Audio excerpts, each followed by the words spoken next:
Hello guys, welcome back to my YouTube channel nursing tutorial with Riya. आज का हमारा topic है मसल कॉन्ट्रैक्शन।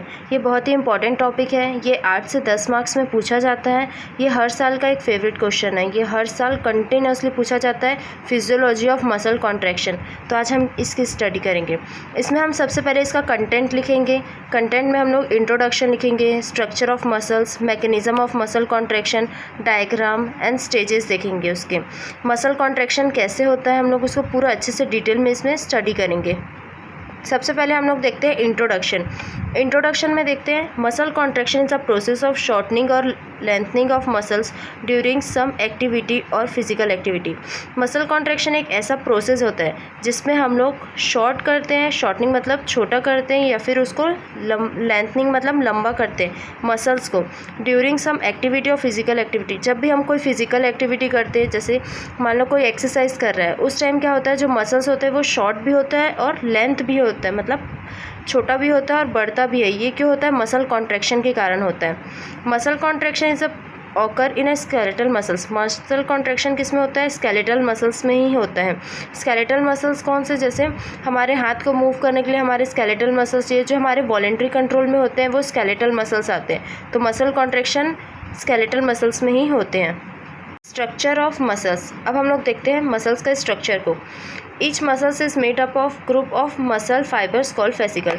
हर एक मसल्स जो होता है वो बहुत सारे छोटे छोटे मसल फाइबर्स से मिलके बना रहता है, जिसको हम लोग फेसिकल्स बोलते हैं। जैसे कि ये एक मसल है, ये मसल्स में क्या होते हैं, छोटे छोटे ये फेसिकल्स होते हैं। ठीक है, ये छोटे छोटे फेसिकल्स, जिसको हम लोग मसल बंडल भी बोलते हैं, मसल बंडल और फेसिकल बोलते हैं।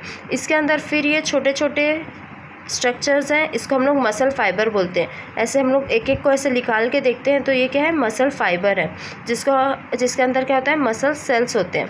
अब ये मसल फाइबर के अंदर फिर छोटे छोटे थ्रेड लाइक स्ट्रक्चर्स होते हैं, जिसको हम लोग मायोफाइब्रिल बोलते हैं। ये जो मायोफाइब्रिल होता है उसके अंदर 2 टाइप्स के प्रोटीन पाए जाते हैं, एक एक्टिन होता है और एक मायोसिन होता है। अब हम लोग देखते हैं मायोफाइब्रिल का स्ट्रक्चर। जैसे कि हम लोग देखे थे, मायोफाइब्रिल में 2 इंपॉर्टेंट प्रोटीन्स पाए जाते हैं, एक्टिन और मायोसिन। अब इसमें एक्टिन कौन सा है? ये जो होता है ये है एक्टिन, और ये जो है ये है मायोसिन। एक्टिन जो होता है वो थिन फिलामेंट है और जो मायोसिन है वो थिक फिलामेंट होता है।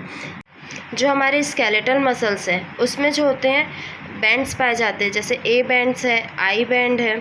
अब ए बैंड क्या होता है? जहाँ तक के मायोसिन है, ये रेड वाला जो है ये मायोसिन है ना, तो ये जो मायोसिन जहाँ से स्टार्ट हुआ और जहाँ पे एंड हुआ है उसको क्या बोलते हैं? ए बैंड बोलते हैं। इसकी जो दूरी होती है, इसकी जो लंबाई है, इसको हम लोग क्या बोलते हैं? ए बैंड बोल रहे हैं। और आई बैंड क्या होगा? जो यहाँ से जैसे ये ख़त्म हुआ, वहाँ से जो दूसरा वाला स्टार्ट हुआ, उसके बीच का जो होता है उसको हम लोग आई बैंड बोलते हैं। ठीक है, ये ए बैंड हो गया। जो मायोसिन का लेंथ है उसको ए बैंड बोल दिए, और एक मायोसिन से जो दूसरे मायोसिन तक के जो गैप है उसको हम लोग क्या बोलते हैं? आई बैंड बोलते हैं। ठीक है, अब यहाँ पे जो 2 एक्टिन है उन दोनों के बीच के स्पेस को हम लोग क्या बोलते हैं? एच जोन बोलते हैं। ठीक है, ये दोनों मायोसिन के बीच में दोनों एक्टिन के बीच में जो स्पेस है, ये जो दोनों स्पेस है इसको हम लोग क्या बोल रहे हैं? एच जोन बोलते हैं। और ये जो लाइन है ये है जेड लाइन। यहाँ से एक जेड लाइन से दूसरे जेड लाइन तक के इसको हम लोग क्या बोलते हैं? सार्कोमियर बोलते हैं। ठीक है, तो ये है मायोफाइब्रिल का स्ट्रक्चर। मायोफाइब्रिल में क्या होता है? सार्कोमियर्स पाए जाते हैं, बहुत सारे बैंड्स पाए जाते हैं। ए बैंड होता है, आई बैंड होता है, एच जोन होता है, जेड लाइन होता है, और यहाँ एक बीच से अगर हम लोग लाइन काट देंगे तो उसको हम लोग क्या बोलते हैं? एम लाइन बोलते हैं। तो ये है मायोफाइब्रिल का स्ट्रक्चर। अब हम लोग स्ट्रक्चर देखते हैं कॉन्ट्रैक्टाइल प्रोटीन का। हम लोग जैसे कि देखें, मायोफाइब्रिल में 2 प्रोटीन्स पाए जाते हैं, एक एक्टिन होता है और एक मायोसिन। इसको हम लोग कॉन्ट्रैक्टाइल प्रोटीन बोलते हैं। पहले हम लोग एक्टिन। एक्टिन जो होता है वो थिन होता है, थिन फिलामेंट होता है। ये जो होता है ग्लोब्यूल्स के फॉर्म में होता है। ठीक है, ग्लोबुलर स्ट्रक्चर है। जैसे 2 चेन, मान लो 2 चेन है, वो दोनों मिलता है, उससे एक एक्टिन बनेगा। ठीक है, ये 2 ग्लोबुलर स्ट्रक्चर हैं, ऐसे दोनों कॉइल्ड है, 2 ग्लोबुलर स्ट्रक्चर, और एक एक्टिन बनाते हैं। ये जो ग्लोबुलर स्ट्रक्चर होते हैं इसको हम लोग एफ एक्टिन बोलते हैं। ठीक है, और ये एफ एक्टिन के ऊपर जो होता है ये ऐसे छोटे छोटे ग्लोब्यूल्स होते हैं, उसको ट्रोपोनिन बोलते हैं। और ये जो ग्लोबुलर स्ट्रक्चर है एफ एक्टिन के ऊपर एक थ्रेड लाइक उसको पकड़ के जो रखता है उसको बोलते हैं ट्रोपोमायोसिन बोलते हैं। तो ये है एक्टिन का स्ट्रक्चर। एक्टिन के स्ट्रक्चर में क्या क्या आ रहा है? ट्रोपोनिन होता है, एफ फिलामेंट या फिर एफ एक्टिन भी बोलते हैं इसको, ट्रोपोमायोसिन भी होता है, ठीक है। एफ एक्टिन क्या होता है, वो एक ग्लोबुलर स्ट्रक्चर है, उसको कवर करते हुए क्या है, एक थ्रेड लाइक स्ट्रक्चर जो है वो क्या है, एक थ्रेड लाइक स्ट्रक्चर है जिसको हम लोग ट्रोपोमायोसिन बोलते हैं, और उसके भी ऊपर जो होता है एक ग्लोब्यूल लाइक स्ट्रक्चर जिसको हम लोग ट्रोपोनिन बोलते हैं। वैसे ही मायोसिन का स्ट्रक्चर। अब मायोसिन देखते हैं। मायोसिन जो होता है वो थिक फिलामेंट होता है, जो हम लोग ऊपर में मोटा फिलामेंट देख रहे थे वो मायोसिन का है। मायोसिन में क्या होता है, दो ठोक मायोसिन का बैंड होता है, मतलब दो बैंड्स को मिलाते हैं तो वो एक मायोसिन बनता है, ठीक है। इसमें जो होता है ये हेड है उसका, ये जो है उसका सर है, और ये जो है नीचे का वो टेल है, ठीक है। ये दोनों एक दूसरे से क्रॉस रहते हैं, यहाँ पे इसीलिए क्रॉस आर्म लिखा है क्योंकि दोनों एक दूसरे के ऊपर कॉइल्ड है ना, इसलिए एक दूसरे के ऊपर पूरा घुमावदार स्ट्रक्चर है, इसलिए क्रॉस आर्म बोलते हैं इसको। यहाँ पे इनका एटीपी बाइंडिंग साइट होता है, जहाँ पे एटीपी बाइंड होता है, और यहाँ पे एक्टिन बाइंडिंग साइट होता है। ये एक्टिन बाइंडिंग साइट जो होता है वो यहाँ पे के एक्टिन में स्पेस होता है, यहाँ पे वो जाके जुड़ते हैं, तो इसलिए इसको एक्टिन बाइंडिंग साइट बोलते हैं। मायोसिन का जो ये हेड है वहाँ पे का जो एक्टिन बाइंडिंग साइट है वो एफ एक्टिन के जो एक्टिन के यहाँ पे जाके जुड़ता है, और इसी के थ्रू वो जो कॉन्ट्रैक्शन है उसको करता है, तो इसीलिए यहाँ पे एक्टिन बाइंडिंग साइट होता है, एटीपी बाइंडिंग साइट होता है, यहाँ पे एटीपी बाइंड करने वाला साइट होता है, ये उसका हेड है, ये उसका टेल है, यहाँ पे क्रॉस आर्म होता है। तो ये मायोसिन और एक्टिन का स्ट्रक्चर है। मैकेनिज़्म ऑफ मसल कॉन्ट्रैक्शन को पढ़ने से पहले हम लोग एक बार मसल्स के स्ट्रक्चर को और अच्छे से देख लेते हैं। इसमें क्या हो रहा है, एक पर्सन जो हो रहा है वो अपने हाथ को फोल्ड कर रहा है, तो उसका मसल्स जो हो रहा है वो खिंचा रहा है। कौन सा मसल, स्केलेटल मसल खिंचा रहा है। तो एक मसल्स जो होता है बहुत सारे मसल फेसिकल और सेल बंडल से मिलके बना होता है। एक सेल बंडल के अंदर बहुत सारे छोटे छोटे मसल फाइबर्स होते हैं, वैसे ही एक मसल फाइबर के अंदर बहुत सारे छोटे छोटे मायोफाइब्रिल्स होता है, और एक मायोफाइब्रिल के अंदर क्या होते हैं, जेड लाइन होता है, एम लाइन होता है, और दो जेड लाइन के बीच को उसको सार्कोमियर बोलते हैं। इसमें एक्टिन और मायोसिन पाया जाता है। मैकेनिज़्म ऑफ मसल कॉन्ट्रैक्शन, ये बहुत ही इंपॉर्टेंट स्टेप है इसका। मैकेनिज़्म कैसे मसल कॉन्ट्रैक्शन होता है, तो सेंट्रल नर्वस सिस्टम सेंड करेगा सिग्नल थ्रू मोटर न्यूरॉन के थ्रू। जैसे कि हम लोग को जो भी हाथ मोड़ना है या फिर कोई एक्सरसाइज कर रहे हैं, जैसे हाथ का हम एक्सरसाइज कर रहे हैं तो हमको हाथ मोड़ना है, तो हमारे पास सिग्नल कौन भेजेगा, हमारा सेंट्रल नर्वस सिस्टम, जैसे ब्रेन और स्पाइनल कॉर्ड, वो हमको सिग्नल भेजेगा कि हमको हाथ को मोड़ना है। किसके थ्रू, मोटर न्यूरॉन के थ्रू वो सिग्नल भेजेगा, ठीक है। सेंट्रल नर्वस सिस्टम क्या करेगा, सेंड सिग्नल कहाँ भेजेगा, मोटर न्यूरॉन के थ्रू हमारे हाथों में भेजेगा। Impulses from neuron travels in the synaptic knob. अब इम्पल्सेस कैसे ट्रैवल होंगे, न्यूरॉन के थ्रू इम्पल्सेस ट्रैवल होंगे। अब इम्पल्सेस जो होंगे वो न्यूरॉन के थ्रू ट्रैवल होके कहाँ पे आएंगे, साइनेप्टिक नोब में। ये न्यूरॉन है,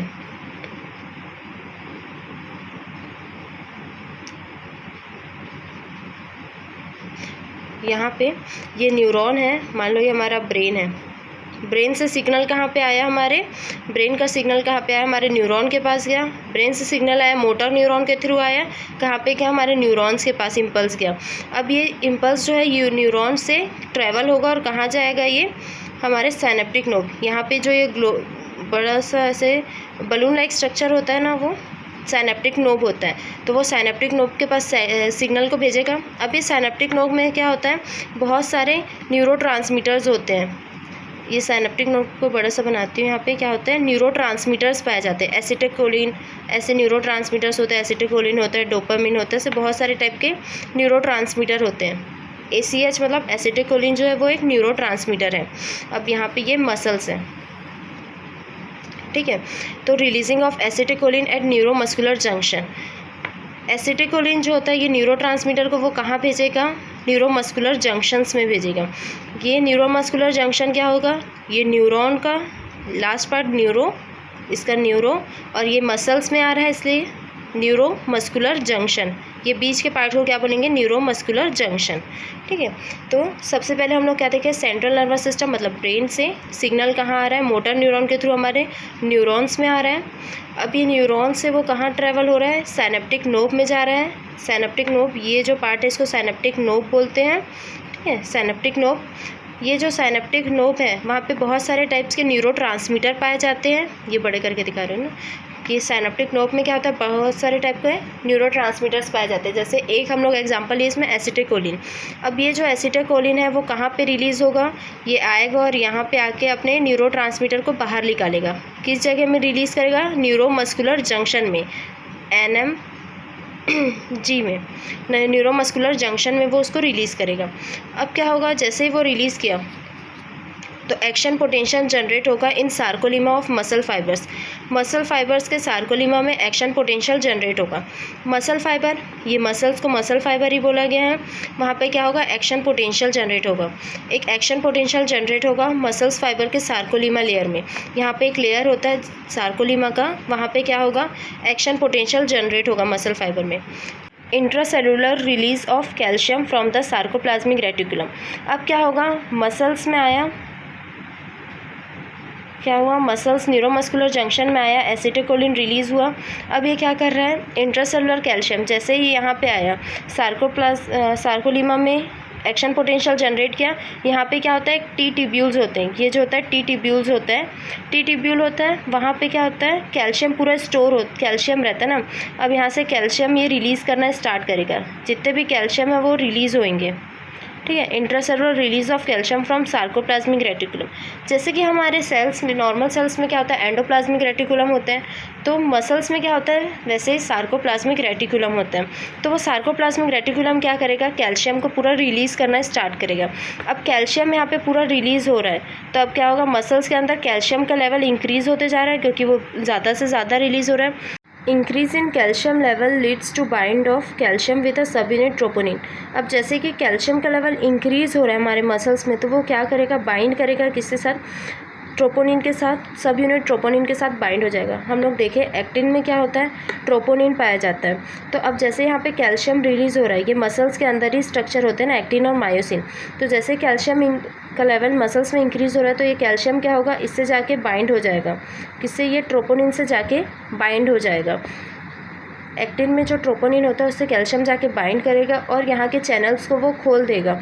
यहाँ पे ऐसे करके स्पेसेस होते हैं ना, उसको ये खोल देगा, जिससे मायोसिन का हेड जो है वहाँ पे आसानी से अटैच हो पाए। When calcium bind, troponin changes shape, exposing binding site for myosin. जैसे कैल्शियम बाइंड हुआ, हम लोग देखें ट्रोपोनिन में कैल्शियम जैसे ही बाइंड हुआ तो ट्रोपोनिन अपना शेप को चेंज करेगा और उस जगह से अपने आप को हटा देगा। देखो जैसे कि ये है हमारा एक्टिन है, तो इसमें कैल्शियम आके बाइंड हुआ, कैल्शियम आके जैसे ही बाइंड हुआ ये अपना शेप को चेंज करता है और इसको हटा के अपना शेप को चेंज करके ऐसे खाली जगह छोड़ देता है, जिसमें क्या होता है, बाइंडिंग साइड, मायोसिन का जो हेड होता है, मायोसिन के हेड में हम लोग क्या देखेंगे, क्या देखे थे, यहाँ पे एक्टिन बाइंडिंग साइड था ना, एक्टिन बाइंडिंग साइड था। देखो ये भी गोल वाला स्ट्रक्चर है और यहाँ पे भी गोल वाला स्पेस खुल जाता है ना, तो ये जाके इससे जाके अटैच हो जाता है। तो when calcium bind, troponin changes shape. जैसे कैल्शियम बाइंड हुआ इसके साथ, ट्रोपोनिन अपना शेप को चेंज कर दिया, exposing binding site for myosin, और एक्सपोज कर दिया अपने जगह को, किसके लिए, मायोसिन के अटैच होने के लिए अपने जगह को वो एक्सपोज कर दिया। अब myosin head attach to actin. अब देखिए हम लोग जैसे ही एक्टिन का यहाँ पे जगह खाली हुआ, एक्टिन के पास जगह खाली हुआ, तो मायोसिन का हेड जो होगा वो तुरंत जाके उससे अटैच हो जाएगा। तो क्या बनेगा, क्रॉस ब्रिज बन जाएगा। ये और ये दोनों मिला के क्रॉस ब्रिज बना देंगे, ठीक है, क्रॉस ब्रिज फॉर्मेशन हो जाएगा। Sliding of thin filament over a thick filament. ये थिन फिलामेंट का स्लाइड होगा थिक फिलामेंट के ऊपर।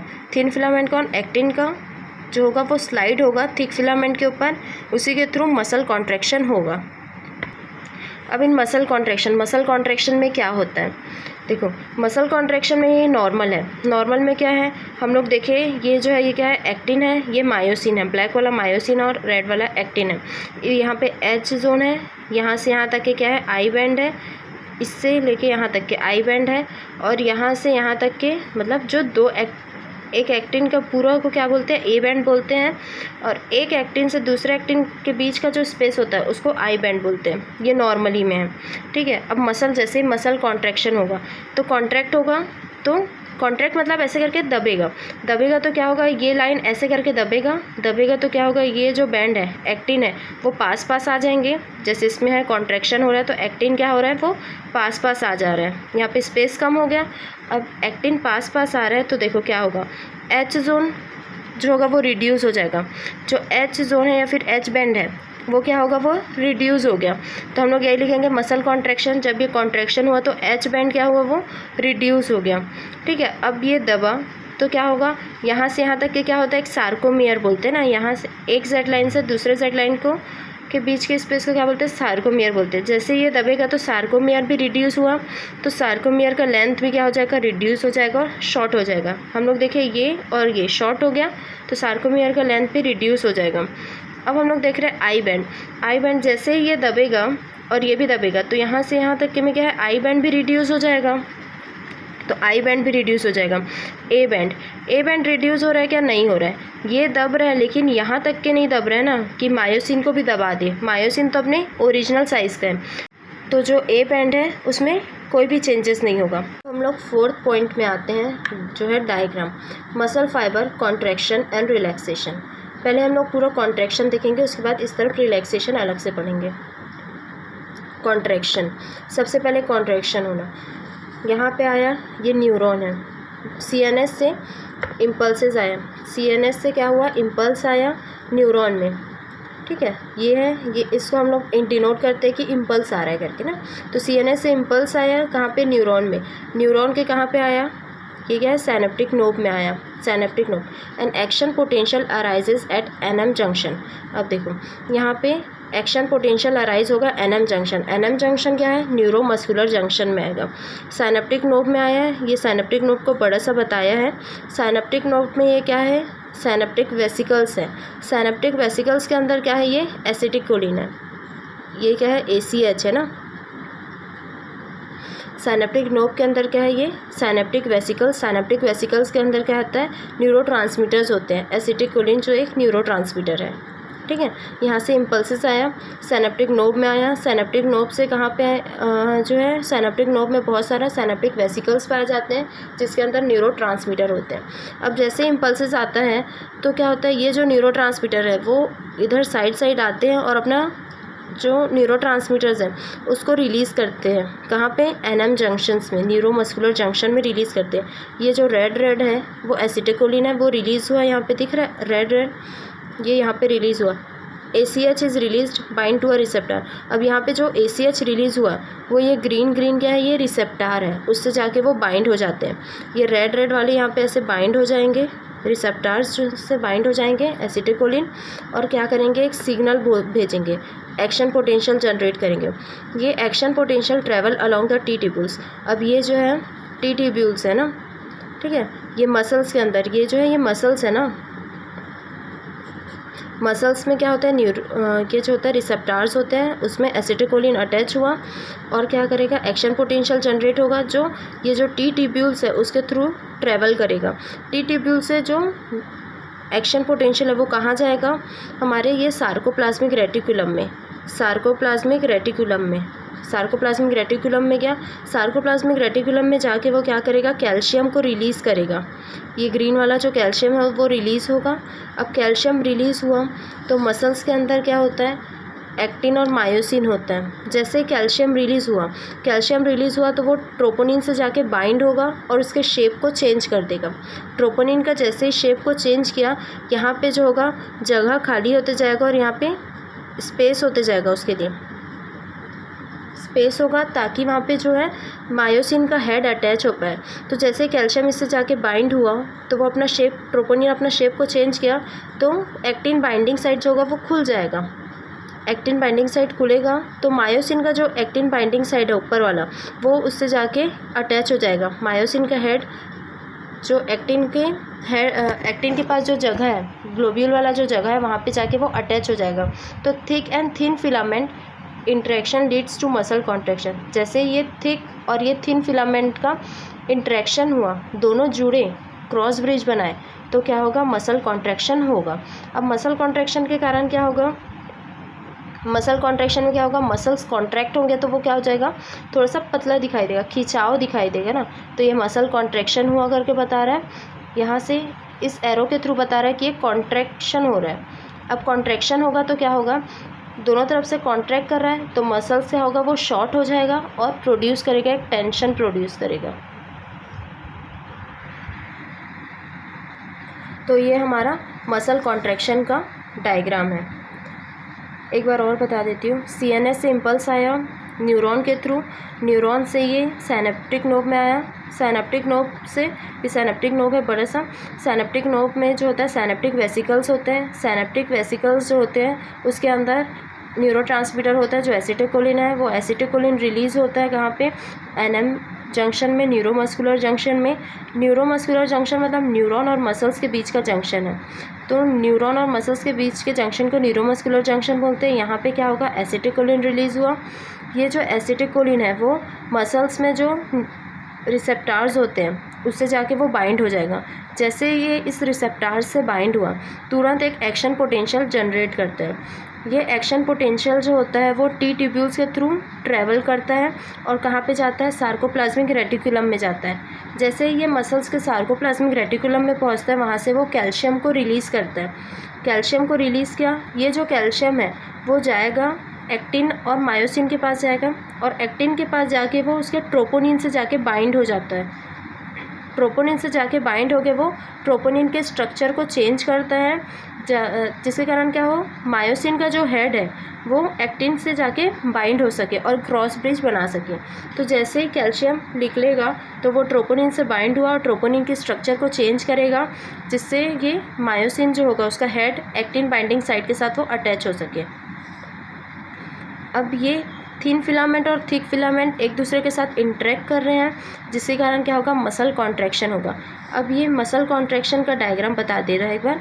मसल कॉन्ट्रैक्शन में क्या होगा, दोनों तरफ से कॉन्ट्रैक्ट होगा, मतलब दोनों तरफ से उसको दबाएंगे। कॉन्ट्रैक्शन मतलब दोनों तरफ से उसको दबाएंगे, उसका डायग्राम है। अब मसल कॉन्ट्रैक्शन होगा, दोनों तरफ से दबाएंगे तो मसल्स क्या होगा, छोटा हो जाएगा, शॉर्ट हो जाएगा और क्या प्रोड्यूस करेगा, टेंशन, फोर्स प्रोड्यूस करेगा। तो ये है मसल कॉन्ट्रैक्शन। अब कॉन्ट्रैक्शन के बाद हम रिलैक्सेशन देखते हैं मसल्स का। मसल्स के रिलैक्सेशन में क्या होगा, अब हम लोगों को मसल रिलैक्सेशन करना है तो जो साइनेप्टिक नोब है वो क्या करेगा, थोड़े थोड़े न्यूरोट्रांसमीटर बस रिलीज़ करेगा। जैसे न्यूरोट्रांसमीटर थोड़ा थोड़ा रिलीज़ होगा तो यहाँ से कोई मसल से एक्शन पोटेंशियल जनरेट नहीं हुआ। एक्शन पोटेंशियल जनरेट नहीं होगा तो यहाँ से कैल्शियम रिलीज़ नहीं होगा। इसी कारण क्या होगा, यहाँ से कैल्शियम रीएब्जॉर्ब होते जाएगा। क्योंकि हमको मसल्स को रिलैक्स करना है तो कैल्शियम, यहाँ पे जितने भी कैल्शियम है वो रीएब्जॉर्ब होना स्टार्ट हो जाएगा। अब जैसे ही वो रीएब्जॉर्ब होना स्टार्ट होगा तो क्या होगा, यहाँ ट्रोपोनिन में जो कैल्शियम बाइंड था वो भी निकलना स्टार्ट हो जाएगा। जैसे वो निकला तो क्या होगा, यहाँ पे जो एक्टिन बाइंडिंग साइड है वहाँ पे वापस जाके ट्रोपोनिन अटैच होगा। जो इस जगह में है वहाँ पे वापस ट्रोपोनिन अटैच हो गया तो इसको कोई जगह, इसके पास जो एक्टिन बाइंडिंग साइड है उसको कोई जगह नहीं मिलेगा कि वो उससे जाके अटैच हो पाए। तो ये क्या हो जाएगा, अपने आप जो मायोसिन है वो उसका हेड अलग हो जाएगा। तो थिक एंड थिन फिलामेंट का इंटरेक्शन कम हो जाएगा या फिर रिलैक्स हो जाएगा। थिक एंड थिन फिलामेंट का इंटरेक्शन जो होगा वो नहीं होगा या फिर रिलैक्सेस हो जाएगा। तो क्या होगा, मसल रिलैक्स होगा। मसल रिलैक्स होगा मतलब उसका साइज़ जो होगा वो बढ़ जाएगा। साइज़ बढ़ेगा तो मसल लेंथ हो जाएगा और रिलैक्सेस हो जाएगा। तो ये है मसल रिलैक्सेशन। हम लोग को अगर आएगा डायग्राम तो हम लोग को जनरली मसल कॉन्ट्रैक्शन का बनाना रहता है, तो ये एक बड़े से पेज में अच्छे से ड्रॉ करना है मसल कॉन्ट्रैक्शन का। मसल रिलैक्सेशन को मैं ऐसे ही समझा दी हूँ ताकि दोनों में कंपैरिजन में अच्छे से समझ आए करके। अगर आपको पेपर में आता है तो मसल कॉन्ट्रैक्शन का बस डायग्राम बनाओगे तो भी चलेगा। अब हम लोग लास्ट पॉइंट देखते हैं, stages in cross bridge formation. Cross bridge formation का कौन कौन से स्टेजेस है, तो 4 स्टेज होता है क्रॉस ब्रिज फॉर्मेशन का। सबसे पहले होता है अटैचमेंट ऑफ मायोसिन हेड का attachment, formation of cross bridge. Third होता है स्लाइडिंग और रोटेशन। फोर्थ होता है breaking of cross bridge formation. अब हम लोग इसको एक एक करके देखते हैं। सबसे पहले अटैचमेंट ऑफ मायोसिन हेड। ये है मायोसिन फिलामेंट है, ये है एक्टिन। जो मायोसिन का हेड जो होगा वो अटैच होगा। पहले वाले स्टेज में क्या होगा, मायोसिन का हेड जो होगा वो कहाँ, एक्टिन के इस वाले एरिया जो ग्लोबुलर एरिया वहाँ पे जाके बाइंड हो जाता है। तो अटैचमेंट होता है मायोसिन हेड का, ये पहला स्टेज है। दूसरे वाले में क्या होगा, फॉर्मेशन ऑफ क्रॉस ब्रिज। जैसे ही वो मायोसिन का हेड जाके एक्टिन से बाइंड होगा तो क्या बनाएगा, एक क्रॉस ब्रिज बना लेगा। क्रॉस ब्रिज मतलब ये दोनों एक दूसरे से क्रॉस होके अटैच हो गए हैं, ठीक है, क्रॉस ब्रिज बना लिए हैं। तो ये क्या होगा, सेकंड स्टेज है, फॉर्मेशन होगा क्रॉस ब्रिज का। थर्ड है स्लाइडिंग और रोटेशन। जैसे ही इसके साथ वो क्रॉस ब्रिज बनाएगा तो मसल्स इस तरफ खिंचाए हैं, मान लो मसल इस तरफ खिंचा रहे हैं, तो क्या होगा, मसल इस तरफ गया तो ये जो होगा इसका जो हेड है वो भी इस तरफ जाएगा ना। तो इसमें बता रहा है भाई जब मसल इस तरफ खिंचाएगा तो जो इसका हेड है, मायोसिन का हेड है, वो इस तरफ जाएगा। तो यह है स्लाइडिंग हुआ, मतलब स्लाइड हुआ इस तरफ, या फिर रोटेशन हुआ इसका। तो ये थर्ड स्टेज है। अब इसके बाद क्या होता है, जैसे ही स्लाइडिंग हुआ, रोटेशन हुआ, मतलब यहाँ पे कॉन्ट्रैक्शन हो गया है। अब कॉन्ट्रैक्शन हुआ, अब उसके बाद क्या आता है, कॉन्ट्रैक्शन होने के बाद उस जगह को वो छोड़ देगा। एक बार कॉन्ट्रैक्शन हुआ फिर रिलैक्स होता है, फिर कॉन्ट्रैक्ट होता है, फिर एक बार कॉन्ट्रैक्शन होगा फिर रिलैक्सेशन होगा, फिर कॉन्ट्रैक्ट होगा फिर रिलैक्स होगा। तो एक बार कॉन्ट्रैक्शन होगा तो वो इससे हेड अटैच होगा, इस तरफ जाएगा इसका हेड। फिर उसके बाद जैसे इसको छोड़ेगा तो ब्रेकिंग होगा, क्रॉस ब्रिज का छोड़ेगा तो वो अपने वापस ओरिजिनल पोजीशन में आ जाएगा, ठीक है। तो ये हमारा 4 स्टेजेस हैं। इसको मसल कॉन्ट्रैक्शन से रिलेटेड कोई भी आपको डाउट है तो कमेंट सेक्शन में ज़रूर बताएं। अगर आपको मेरी वीडियो अच्छी लगी तो please like share and subscribe ज़रूर करें। Thank you for watching guys.